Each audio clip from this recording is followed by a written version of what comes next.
Bit of a schism there. All right, Trace Gallagher, thank you so much.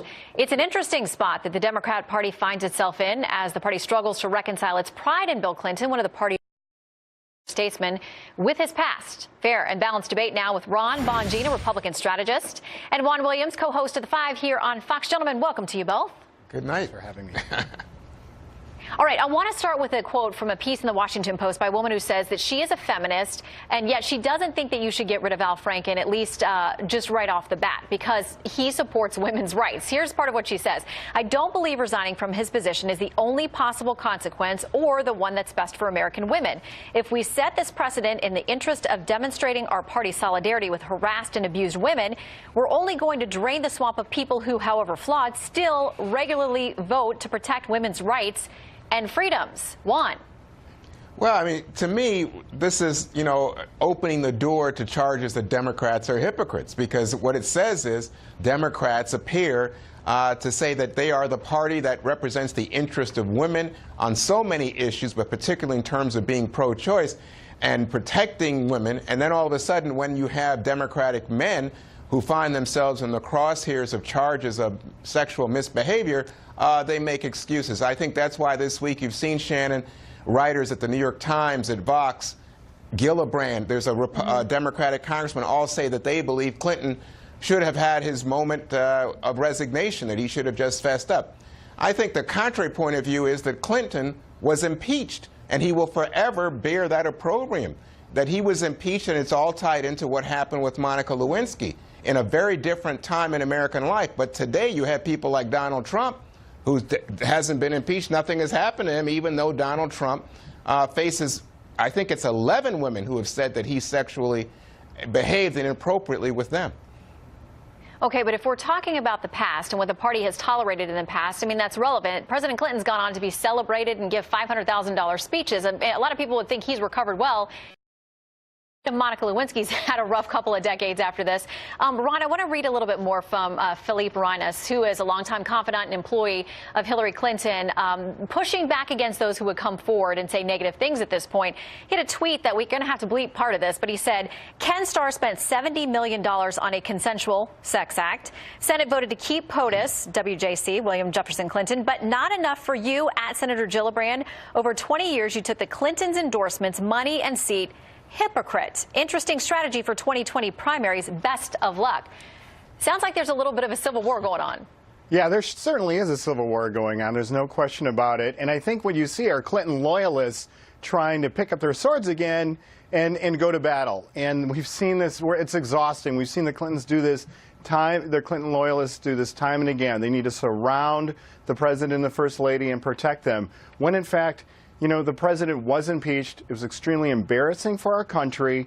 And yes, he is revered by the Democratic Party, but now you have a split. You have people that are looking to look forward to the future. And, I got to tell you, we should be really focusing on Senator Al Franken. I think this whole Bill Clinton thing has been a big distraction. He is still in office. And I'm not saying he should resign, but the fact is he should go back home to Minnesota and do an on-camera press conference and apologize to voters firsthand. Having a written apology, even 2 times, and having a staffer surround him, I think is a real cop-out. Getting in front of the cameras and really saying, guys, I'm ashamed of what I've done. That's standing up. But I think he's waiting for the Thanksgiving break to hopefully think that this might all go away.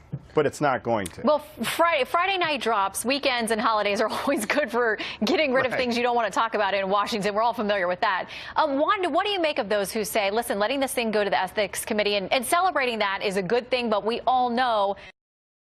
You look back to the case of former Senator Packwood. I mean, I think it was like 2.5 years they were investigating before he ever said, this isn't going to end well for me. I'm going to leave. That's exactly right. So when you look at the situation with Franken, I think it's important that people have a sense of how different this is. This is not Bill Clinton. This is not Judge Roy Moore in terms of the allegation. It is, to my mind, inappropriate behavior before he was an elected official. So he was not a U.S. Senator at the time this took place. Nonetheless, he is a U.S. Senator now, and it really shows something about his character and I think leads to questions.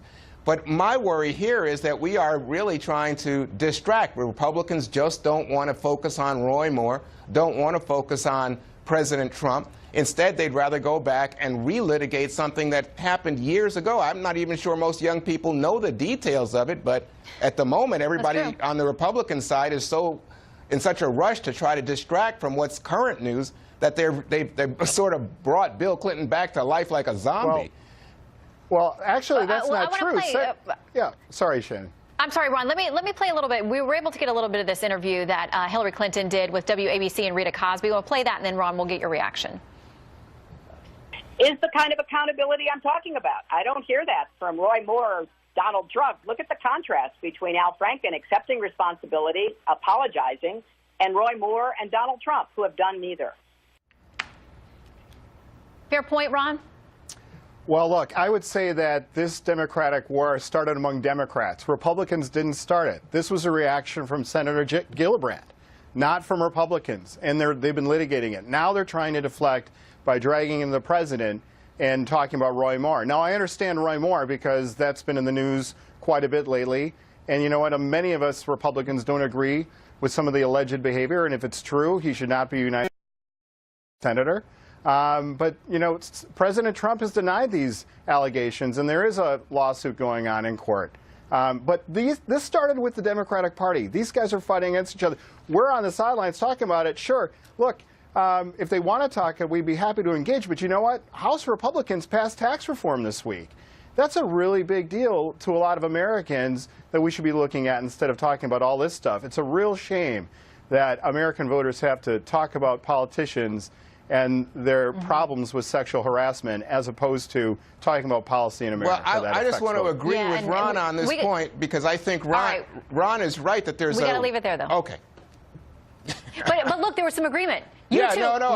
Why? You're the man. You're ending with some agreement. We like to hear that. But listen, this is something that crosses party lines. It's an important discussion and one that shouldn't be partisan. I think we can all agree on that. Ron.